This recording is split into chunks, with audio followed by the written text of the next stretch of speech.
Have you ever noticed how tired you feel from a life you're technically doing right? You answer emails, you meet deadlines, you keep up with messages, appointments, expectations. From the outside, it looks functional, maybe even successful.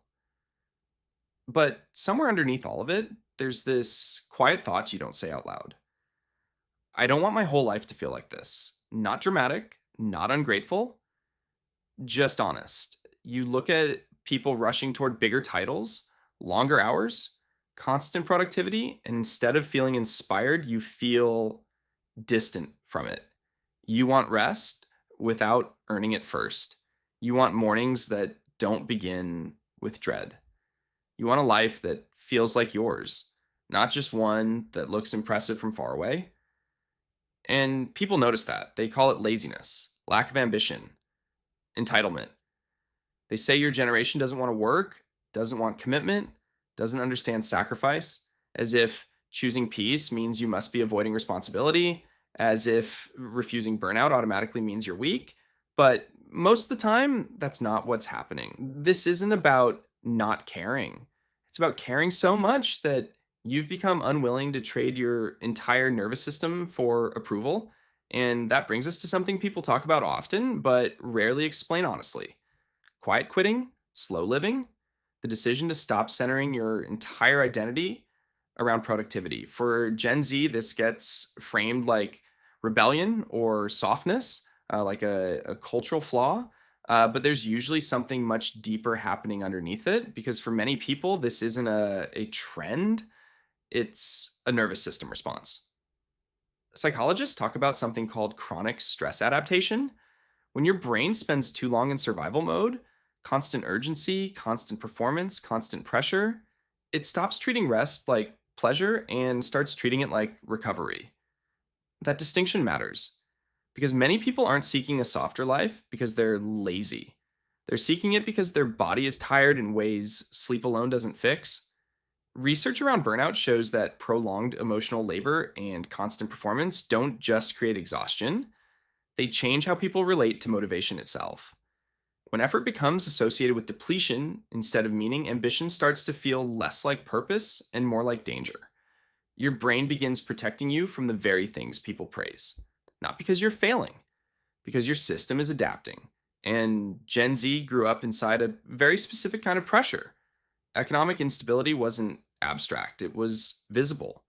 Many watch parents burn themselves out and still struggle financially.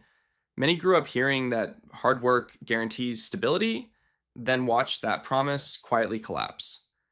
Degrees became more expensive, housing became less reachable, work became more demanding and somehow less secure. So naturally, a question formed: if the reward keeps moving, why is self sacrifice still being treated like virtue? That question isn't laziness, it's pattern recognition. And there's something even earlier than that. For a lot of people, overfunctioning started long before their first job.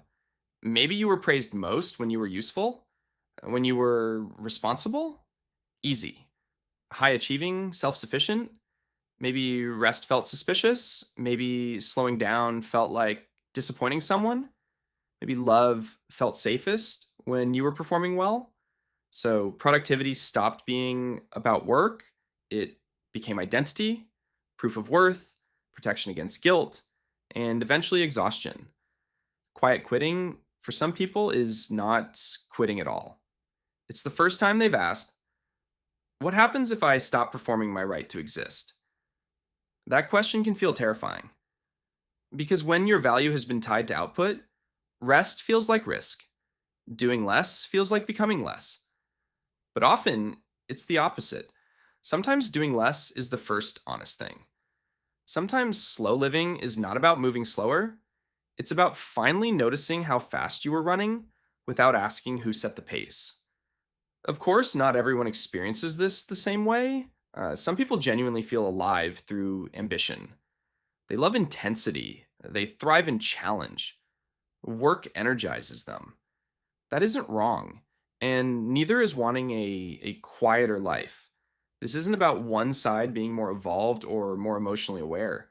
It's not morally better to reject hustle, and it's not morally better to embrace it. Different people regulate through different forms of meaning. Some feel safest through structure and achievement, others feel safest through spaciousness and autonomy. Neither is superior. The problem starts when one gets treated as maturity and the other gets treated as failure. Because a person choosing boundaries is not automatically unmotivated, and a person chasing success is not automatically emotionally unavailable. Different wiring, different history, different survival strategies, that's all. But there is a paradox here. Sometimes the people most drawn to slow living are the ones who struggle most to actually live slowly. Because when your nervous system has been trained around urgency, peace can feel unfamiliar. You finally get a free afternoon, and instead of enjoying it, you feel guilty. You rest, but your mind keeps asking what you should be doing.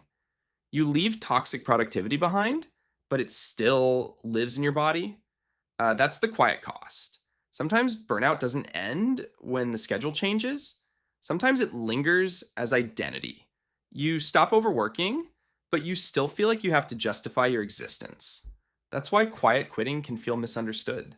From the outside, it looks like disengagement.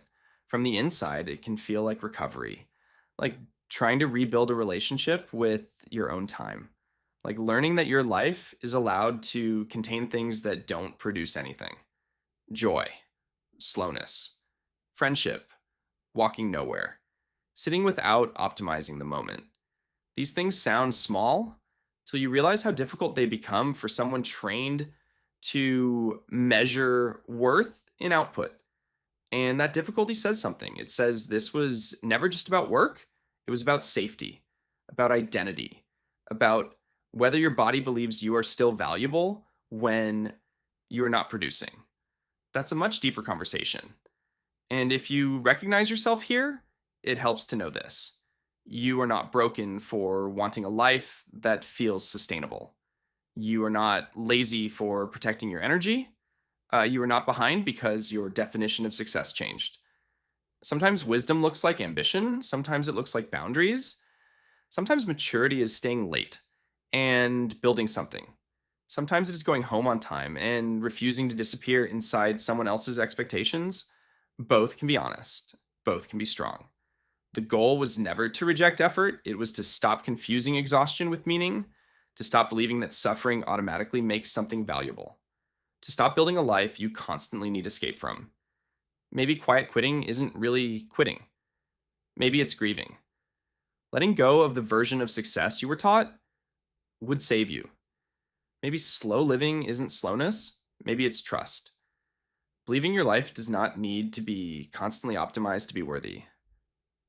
That matters. Because people spend years trying to become more productive when what they actually need is permission to be human, to be tired, to change their mind, to want a smaller life that feels bigger inside. And once you understand that, the shame starts to loosen. You stop asking, why can't I keep up? And start asking something more honest. Do I even want to? That question changes things, because sometimes the healthiest decision is not pushing harder. It's finally noticing that your body has been asking for another way all along. If this felt familiar, there's probably another part of your life carrying the same pattern. The way you feel guilty when resting, the way you apologize for needing space, the way you confuse being needed with being loved. None of that is random. And once you start seeing the psychology underneath it, you stop calling yourself inconsistent. You start understanding the logic your nervous system was following the whole time. And from there, life gets quieter, not emptier, just clearer.